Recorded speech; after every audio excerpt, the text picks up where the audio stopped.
Fala pessoal, sejam bem-vindos mais uma vez ao canal A Hora do Bizu. Professor Sandro Davis aqui na área. Tô de volta com os vídeos. Muita gente pediu, muita gente implorou, muita gente achou que eu tava sumido, mas eu tô aqui de volta pra gente gravar mais um videozinho, mais uma vez sem corte, daquele jeitinho que você sabe que eu gosto de gravar. Se você não é inscrito nesse canal, já peço para você se inscrever aqui no canal, ativar o sininho para você não perder as notificações dos próximos vídeos. E eu quero agradecer a cada um dos inscritos desse canal, porque nós ultrapassamos a barreira dos 7 mil inscritos. Já já a gente chega nos 10 mil e aí, cara, para os 100 mil é um pulo. Eu agradeço muito a quem apoia o canal aqui, comentando, compartilhando, sempre interagindo bastante, porque pô, a interação de vocês faz muita diferença para mim, tá bom? A gente hoje vai fazer um vídeo muito bacana, tá? Vai ser um vídeo longo, vai ser uma aula completa de como você pode aplicar vetores em problemas de geometria plana. Esse é um assunto que eu acho muito legal, eu gosto particularmente dele.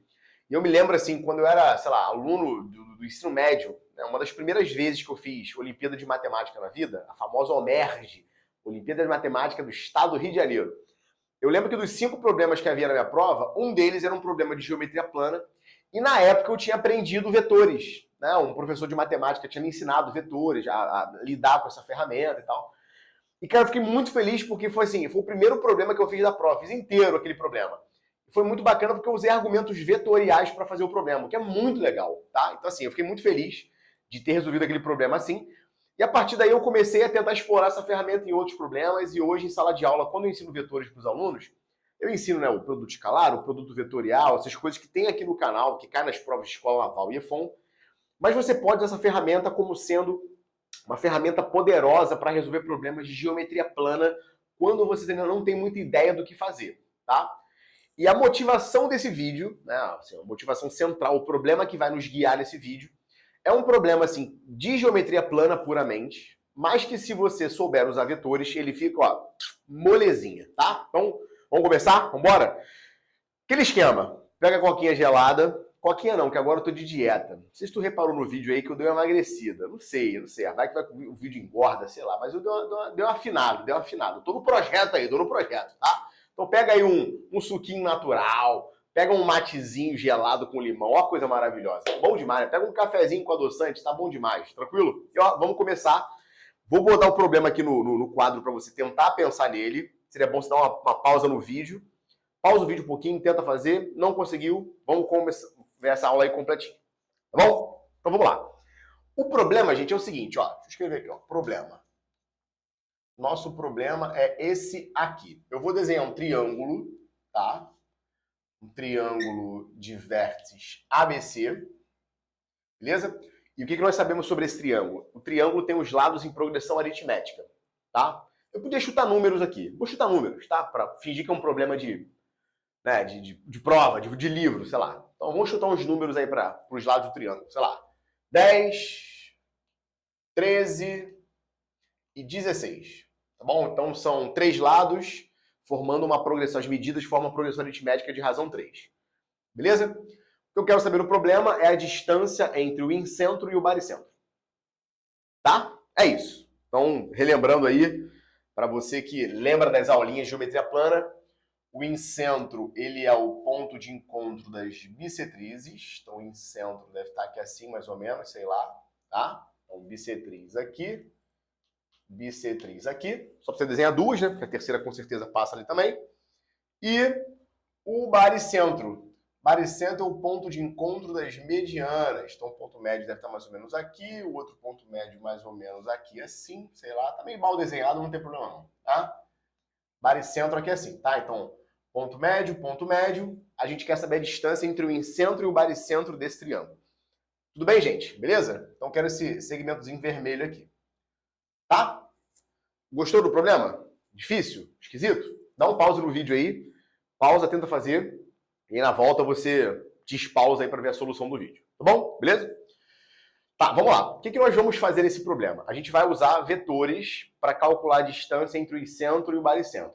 A gente vai, na verdade, provar duas coisas legais desse problema. A gente vai provar que o segmento que une incentro e baricentro num triângulo cujos lados estão em PA, ele é paralelo ao lado cuja medida é o termo central da PA. Como assim? A perna é 10, 13, 16. Então, a distância entre o incentro e o baricentro, né, esse segmento que liga incentro a baricentro, ele é paralelo ao lado AC. Forte isso, né? Forte. Forte o Brasil, forte. E segundo, a gente vai provar que aquela distância é a razão da PA sobre 3. Então, se a razão da PA é 3, nesse caso, a gente vai provar que aquela distância é 1.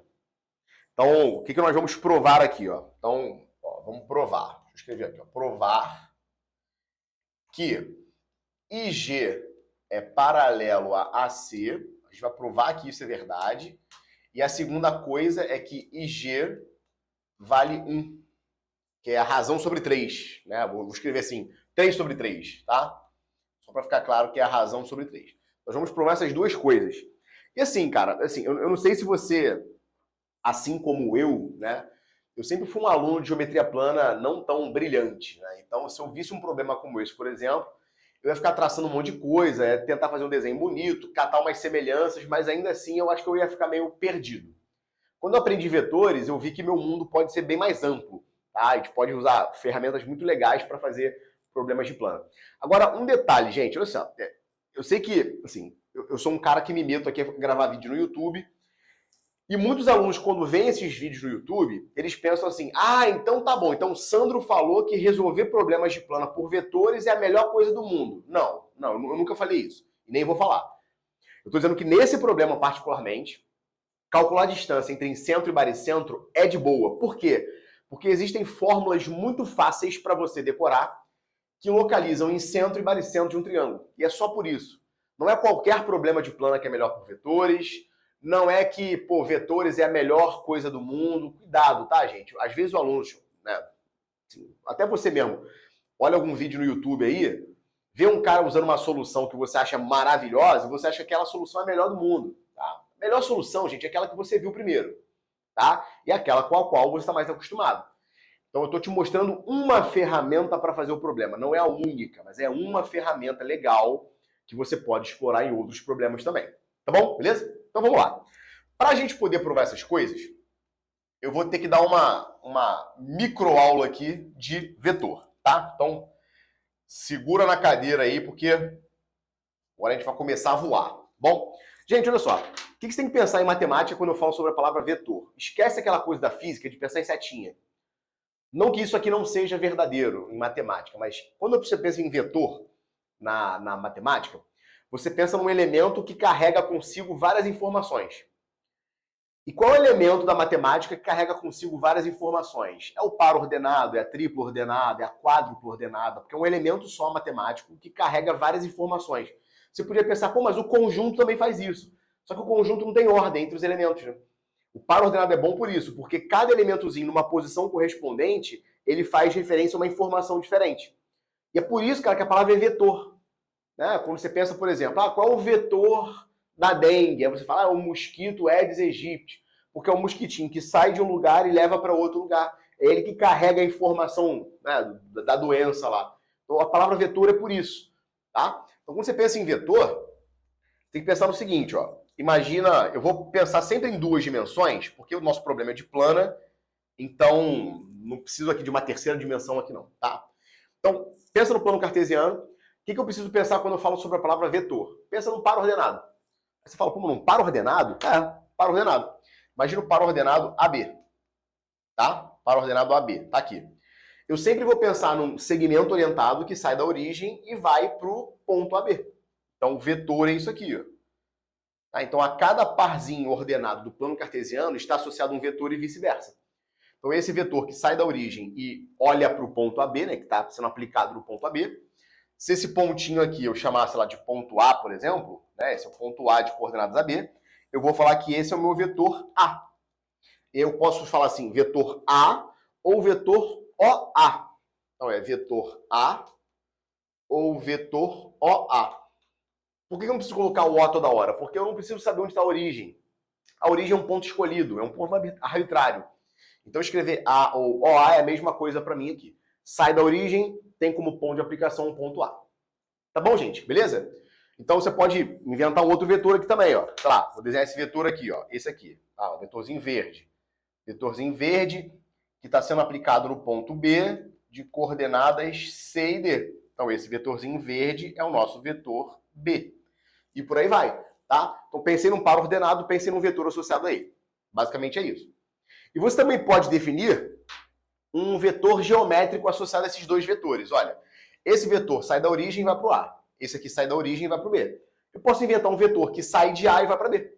Que é esse aqui, por exemplo. Esse vermelhinho aqui, ó. Tá vendo? Se ele sai de A e vai para B, eu falo que esse vetor vermelho é o vetor AB. Tá lá. Beleza? Então, saí do ponto A, cheguei no ponto B. Aí você pode falar assim, pô, Sandro, mas esse vetor não está saindo da origem. Mas pensa no seguinte, esse segmento aqui não é o vetor. O vetor é um conjunto de todos os segmentos que representam esse. Então, em particular, podia ser esse cara aqui, ó. Quer ver? Esse cara aqui, ó, também representa o vetor AB, tá vendo? O vetor, matematicamente, pode ser pensado como uma classe de equivalência, ou seja, um monte de segmento orientado que tem o mesmo módulo, a mesma direção e o mesmo sentido. Então, pensar nesse cara aqui ou nesse cara aqui que sai da origem é a mesma coisa pra gente, não tem problema, tá? Então, esse aqui também seria o vetor AB, vamos dizer assim, tá bom? Beleza? Tá, o que é legal nessa figura aqui é que a gente define com ela uma coisa chamada soma vetorial. O que é a soma vetorial? Vetorialmente, sair de um ponto e chegar num segundo ponto. Sair do segundo ponto e chegar no terceiro ponto é equivalente a sair do primeiro ponto e chegar no terceiro. Então, você está aqui no Rio, passou em São Paulo, chegou em Santa Catarina. É equivalente a você sair direto do Rio e chegar em Santa Catarina. Então, você pode escrever o seguinte, ó, que o vetor A mais o vetor AB é igual ao vetor B. E esse mais aqui, gente, não é mais de soma no sentido de 2 mais 2. É uma soma vetorial, é uma junção de vetores, tá? Então, você pode pensar que o vetor AB, ele basicamente é o vetor B menos A, tá? Então, B menos A no sentido de final menos inicial, tá? Então, quando você pensa num vetor AB, você está pensando numa diferença vetorial. Vetor de chegada menos vetor de saída. Outra coisa importante, quando você olha para uma equação como essa é uma equação vetorial. Só que eu estou no plano cartesiano. No plano cartesiano eu tenho coordenadas. Coordenada x, coordenada y. Como é que você pensa nisso aqui via coordenadas? Você pode pensar assim, as coordenadas do vetor AB são as coordenadas do vetor B menos as coordenadas do vetor A. O que isso implica para a gente, pessoal? Quem seria o seu vetor AB, que é B menos A? Seu vetor AB seria o seguinte, ó. Seu vetor AB vai ter quais coordenadas? Eu vou pegar o x do B menos o x do A. X do B é C, x do A é A. Então, ó, C menos A. E quem vai ser a coordenada y do vetor AB? Vai ser a coordenada y de B menos a coordenada y de A. Então, D menos B. Pronto. Então, quando você olha assim, você está olhando para o vetor na sua forma em coordenadas. Que ela tem utilidade, né? E repara você que esse vetor aqui, ó, C menos A, D menos B, nada mais é do que esse vetorzinho aqui. Tá vendo? C menos A, D menos B. Tá? Beleza? Então, olhar para uma equação vetorial ou olhar para as coordenadas, né? Coordenada x e coordenada y, essencialmente a mesma coisa. Muitas vezes, escrever equação assim é mais condensado, então é um pouco mais fácil escrever desse formato aqui. Até agora tá de boa? Tá entendendo o que eu tô falando? Tranquilão? Comenta aí embaixo. Tô entendendo, tô tranquilo, tô de boa. Vamos que vamos. Tá, maneiro. Uma coisa importante para vetores que eu vou usar nessa aula é o conceito de tamanho, de módulo do vetor. Então, o que seria um módulo de um vetor? Deixa eu escrever aqui, ó. Módulo de um vetor. Pensa no seguinte, ó. Vetorzinho tá aqui. Vou botar um vetorzinho amarelinho aqui, de coordenadas AB. Tá? Coordenadas AB. Como é que se calcula o tamanho desse vetor, gente? Fácil, né? Pitágoras. Pitágoras. O A está aqui, coordenada x. O B está aqui, coordenada y. Então, se esse meu vetor amarelinho é meu vetor A, vou chamar assim, ó, de vetor A, como é que você calcula o módulo de A? Bom, o módulo de A vai ser o quê? Ó, módulo desse cara ao quadrado vai ser A ao quadrado mais B ao quadrado. Então, o módulo desse cara vai ser raiz de A ao quadrado mais B ao quadrado. Sem muitas novidades, né? Até porque lá no plano complexo, né, para quem já sabe um pouquinho disso, o módulo de um complexo você já calculava assim mesmo. Tudo bem? Beleza? Então não importa qual vetor seja. Você vai pegar as coordenadas, vai levar cada uma delas ao quadrado, vai somá-las e vai tirar a raiz quadrada. Isso é o conceito de módulo do vetor, é o tamanho dele.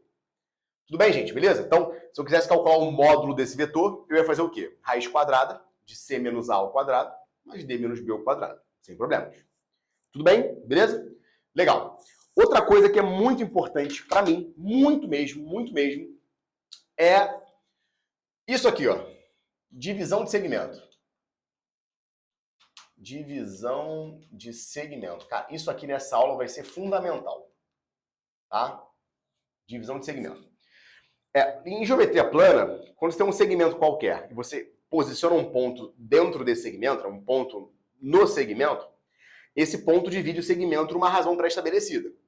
Então, pensar o seguinte, encontre a localização de um ponto que divida esse segmento na razão 2:1, na razão 3:2. A gente pode fazer isso vetorialmente também. Como você faz isso? Faz assim, ó. Imagina um segmento assim, ó, AB, tá? Então, A e B são os extremos do segmento. Você pode pensar nos vetores A e vetor B, tá? Que determinam o vetor AB, tá? Vou botar o vetor AB assim, beleza? E eu quero um pontinho sobre esse segmento que eu divida numa razão conhecida. Então, por exemplo, pontinho P tá aqui assim, de forma que esse vetor AP divida o segmento AB numa razão conhecida. Bom, o que eu vou usar aqui, que é bastante importante para vetores? Dois vetores são paralelos se somente se um é múltiplo do outro. Tá? Esse é um teorema muito importante para a gente. Então, dois vetores, se eu pego um vetor e multiplico por algum número, multiplico por 2, por 4, por menos 5, por meio, por menos 1/3, você pode, no máximo, mudar o sentido. Ou mudar o tamanho dele, mas a direção você não muda. É bem fácil você perceber, né? Porque como o vetor é um par ordenado, pegar um par ordenado e multiplicar por um número, né? Você vai gerar um par ordenado cujas coordenadas são proporcionais às coordenadas do primeiro. Então, pegar um vetorzinho qualquer e multiplicar por um número mantém a direção. Então, dois vetores são paralelos quando um é múltiplo do outro. Então, se o vetor AP e o vetor AB são paralelos nesse sentido, você pode falar que o vetor AP ele é uma constante vezes o vetor AB. AP é múltiplo de AB. E que constante é essa, pessoal? É o tamanho do vetor AP dividido pelo tamanho do vetor AB. Basicamente é isso. Tá bom? Então, a gente pode usar esse resultado aqui para gerar uma equação muito bacana. Que é o seguinte, ó, vetor AP, ele é P menos A. Isso é K vezes o vetor AB. Quem é o vetor AB? B menos A. Pode ser? Beleza? Vou passar o A para o outro lado. Vou juntar quem tem A, vou juntar quem tem B. Você chega nessa igualdade aqui, ó. P vai ser A menos KA, portanto, 1 menos K vezes A, mais K vezes B. Então, o que essa igualdade está dizendo para você, cara? Ela está dizendo para você o seguinte, o ponto P, que é um ponto que está no interior do segmento AB, ele é uma média ponderada dos extremos do segmento. Porque esse K aqui, da forma que nós definimos, para o P estar dentro do segmento, tem que ser um número entre 0 e 1. Então, 1 menos K vai ser um número entre 0 e 1 e K também. Então, isso aqui você pode imaginar como sendo uma média ponderada dos extremos do segmento AB. Então, o ponto P, ele é 1 menos K vezes o vetor A, mais K vezes o vetor B. E, de novo, essa equação aqui é uma equação vetorial. Se eu quisesse encontrar a equação com coordenadas, é só você fazer. O x do ponto P é 1 menos K vezes o x do ponto A, mais K vezes x do ponto B. Mesma coisa, o y do ponto P é 1 menos K vezes o y do ponto A, mais K vezes o y do ponto B. Eu não vou escrever sempre coordenadas, porque escrever vetorialmente é sempre mais condensado, mais poderoso. Tá bom, gente? Beleza? Então tá bom. Então com isso aqui, o que nós vamos fazer? Nós vamos encontrar alguns jeitos bacanas de você localizar pontos dentro de um triângulo, pontos notáveis, usando essa igualdadezinha aqui. Como é que eu vou fazer isso? Ó, vamos lá. Vamos olhar primeiro para o baricentro, que o baricentro é fácil de fazer. Tá? Então, baricentro de um triângulo. Vamos pegar um triângulo, tá? Triângulo qualquer, definido pelos vértices ABC. E eu quero localizar o baricentro. O que significa localizar o baricentro? Eu conheço o vértice A, eu conheço o vértice B, eu conheço o vértice C. Ou seja, eu sei as coordenadas desses vetores. Sabendo as coordenadas dos vetores ABC, onde está o baricentro. Como é que a gente faz isso, pessoal? É simples, né? Por que é simples? Porque, veja bem, se o baricentro é um ponto de encontro das medianas, ele com certeza está em cima de uma mediana. Então, vou botar a mediana aqui, ó. Eu desenhei. Mediana está aqui. Isso é uma mediana e isso é um ponto médio. Então, vou chamar esse ponto aqui de ponto M, tá? Ponto M é ponto médio do segmento BC. Onde vai estar o baricentro, gente? O baricentro vai estar aqui, em cima da mediana. E como nós sabemos, lá da geometria plana, AG por AM é 2 terços. Né? O baricentro divide a mediana na razão 2/1. Então, AG é 2 terços de AM e GM é 1 terço de AM. Tudo bem? Beleza? Tá, agora vamos lá. Como é que eu vou localizar o ponto M? Ou seja, o vetor M. O vetor M ele é ponto médio do segmento BC. Se ele é ponto médio do segmento BC, é porque BM é a metade de BC. Então, quando eu olho para essa fórmula aqui, basta fazer K igual a meio. Quando eu faço K igual a meio, 1 menos meio dá meio, aqui vai dar meio, então fica meio de um extremo de um segmento mais meio do extremo do outro segmento, que é a famosa média aritmética. Então, claramente, o ponto M ele vai ser B mais C sobre 2, tá? Então, você já pode guardar no bolso para sua vida aí que o ponto médio do segmento, basicamente, é a média aritmética das coordenadas, como é bastante intuitivo isso. Tá bom? Beleza? E agora, como é que eu localizo o baricentro? É só você fazer o seguinte, ó. O vetor AG, ele é o quê? Ele não é 2 terços de AM? Não é 2 terços de AM? Se ele é 2 terços de AM, eu vou escrever que o ponto G, o ponto G, ele vai ser 1 menos 2 terços de A mais 2 terços de M. Ou seja, eu estou usando essa equação aqui. No lugar do P, eu estou colocando o ponto G. No lugar do A, estou colocando o próprio A mesmo. E no lugar do B, eu estou colocando o ponto M. E quem é essa razão K aqui? Essa razão K é a razão na qual a G e a M estão um para o outro. Então, a G é 2 terços de AM. Então, naquele lugar do K, eu coloquei 2 terços. Então, quando você escreve isso aqui, ó, o G fica assim, ó. 1 menos 2 terços dá 1 terço. 1 terço de A mais 2 terços de M. Mas quem é M, gente? É B mais C sobre 2. 2 terços de B mais C sobre 2. Olha, o 2 vai embora e você chega à incrível conclusão de que você provavelmente já sabia. O ponto G ele é 1 terço de A mais 1 terço de B mais 1 terço de C. Ou seja, o baricentro ele é A mais B mais C sobre 3. Ou seja, localizar o baricentro de um triângulo é basicamente você fazer a média aritmética das coordenadas dos vértices desse triângulo. Tá lá. Então, para você achar o baricentro de qualquer triângulo, é só somar as coordenadas dos vértices e dividir por 3. É só isso que essa equação está dando para você. Tá bom, gente? Beleza? Tranquilo? Conhecia essa? Provavelmente essa você conhecia, tá? Tá, agora vamos ver o incentro.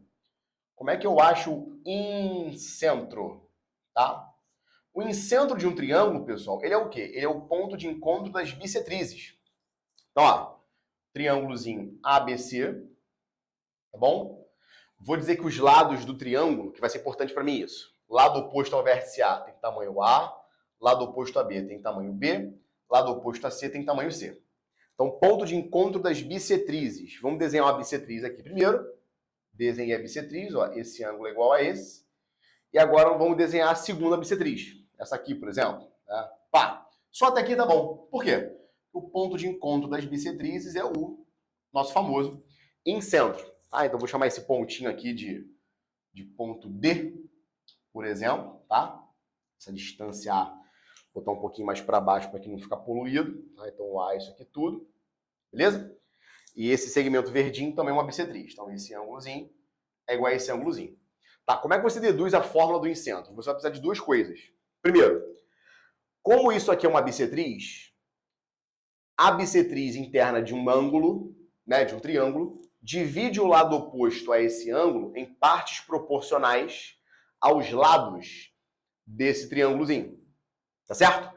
Então, esse pedacinho é proporcional a C, esse pedacinho é proporcional a B. Show de bola? Então, você pode falar que esse cara aqui, ó, por exemplo, esse pedacinho aqui, ele é C vezes alguma coisa, então C vezes K, e esse pedacinho amarelo aqui, ele vai ser o quê? Vai ser B vezes K, tá? E como é que você manipula esse Kzinho aqui? É só você fazer que CK mais BK é igual a A. Aí você consegue achar o K em função de A, de B e de C. Então, B mais C vezes K é igual a A, portanto, K é A sobre B mais C, tá? Então, com esse casinho aqui, você consegue achar a razão na qual o ponto D está dividindo o segmento BC. E aí, encontrando esse tamanho dividido pelo todo, ou seja, CK dividido por A, você encontra o primeiro K que você vai usar para localizar o ponto D, tá? Esse aqui vai ficar como exercício para vocês. Encontrado o ponto D, o que eu faço agora? O ponto I, ele é o incentro, portanto, está em cima da bissetriz. Só que isso aqui também é uma bissetriz. Se isso aqui também é uma bissetriz, essa bissetriz divide o segmento AD em partes proporcionais aos lados. Que lados são esses? CK e C. Então, tu vai usar mais uma vez o teorema da bissetriz interna para mostrar que esse pontinho aqui está numa razão conhecida. Quando você encontrar a razão na qual o ponto I divide o segmento AD, tu vai substituir essas coisas aqui e vai chegar na conclusão, que é essa aqui, ó. O incentro de um triângulo, ele vai ser uma média ponderada entre as coordenadas dos vértices e os lados do triângulo como sendo os pesos. Ou seja, o incentro ele vai ser A vezes vértice A, mais B vezes vértice B, mais C vezes vértice C, sobre A mais B mais C. Tá? Isso aqui, ó, eu vou deixar como uma boa e velha tarefa domiciliar. Aqui, ó, tarefa domiciliar. Já te dei a ideia, tá? Teorema da bissetriz interna aqui, teorema da bissetriz interna aqui, matou o problema tranquilamente. Beleza? Tá? Com essas duas formulazinhas, agora a gente pode fazer o problema muito rapidamente. Muito rapidamente, tá? Por quê, pessoal? Vamos voltar pro problema lá? Primeiro problema? O problema como é que era? Triângulo com lados 10, 13, 16. Eu queria saber a distância entre o incentro e o baricentro. Eu falei para você que a gente ia provar essas duas coisinhas aqui, né? Que o incentro, o segmento IG é paralelo a C e que o IG tem tamanho 1, que nesse caso é a razão sobre 3. Tudo bem? Beleza? Maravilha. Bom, vamos lá. No problema.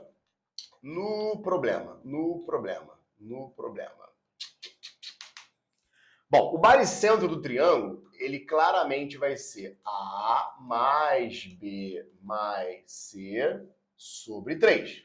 Nada mudou, tá? E o incentro do triângulo vai ser o quê? Bom, agora olha para a formulazinha. É lado vezes vértice oposto, mais lado vezes vértice oposto, mais lado vezes vértice oposto. Então fica assim, né?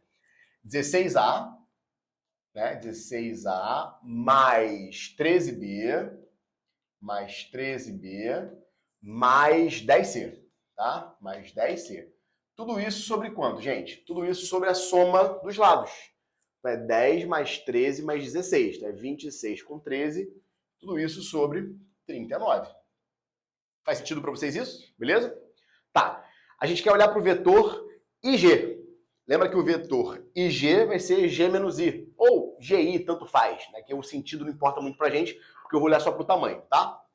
Então, vamos olhar agora para o vetor IG. O vetor IG vai ser G menos I. Tá bom? G menos I. Olha, quando eu fizer G menos I, eu vou subtrair essas frações.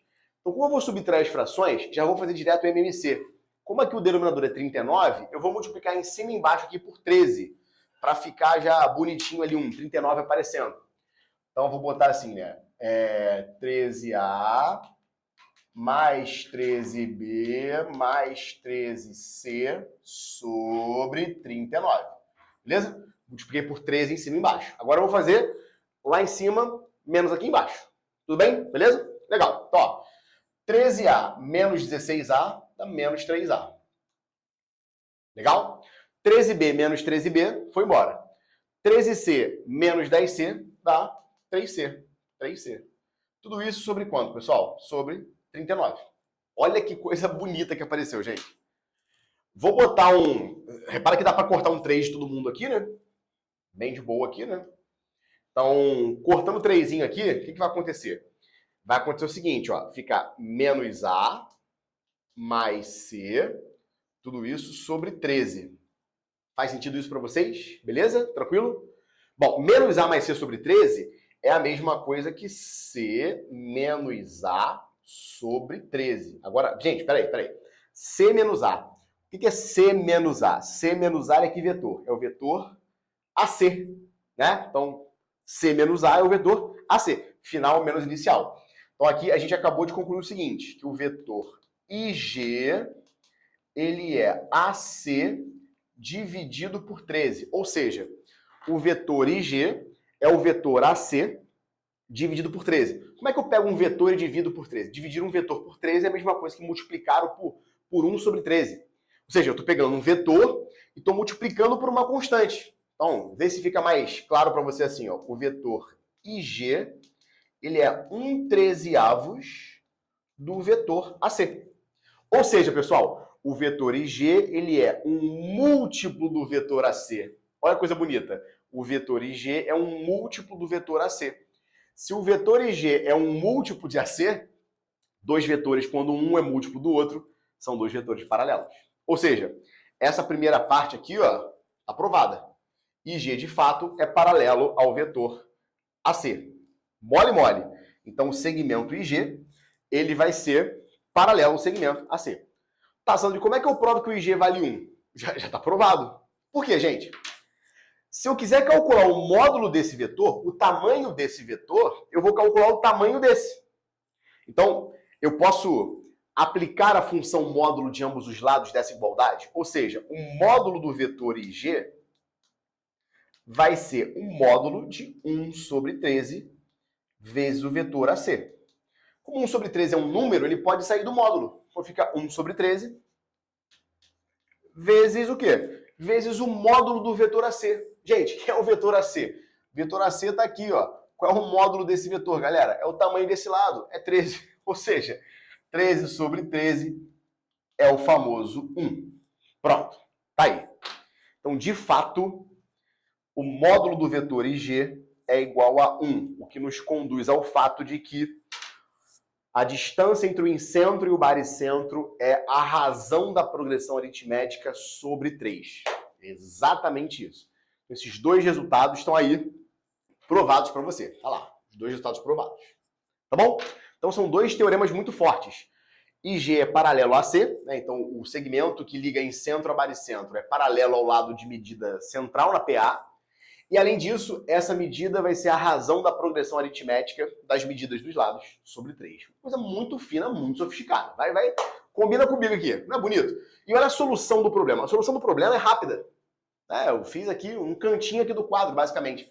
Mas para fazer esse cantinho do quadro, olha quanta coisa eu tenho que contar para você.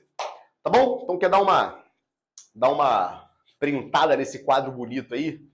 Dá uma printada linda, porque tem coisas muito bacanas para você usar aqui. Então, assim, quem eu acho que pode aproveitar bastante essa videoaula? Alunos que vão fazer provas para o IME, para o ITA, para a Olimpíada de Matemática, em cujos vestibulares aparecem problemas de matemática, de geometria plana, que são muito complicados, e você pode usar ferramentas vetoriais para resolver, tá? Ah, Sandro, vou fazer AFA, vou fazer EFON, vou fazer escola naval, vou usar vetores para fazer problema de geometria plana? Não. Na AFA você nem precisa saber isso na real, tá?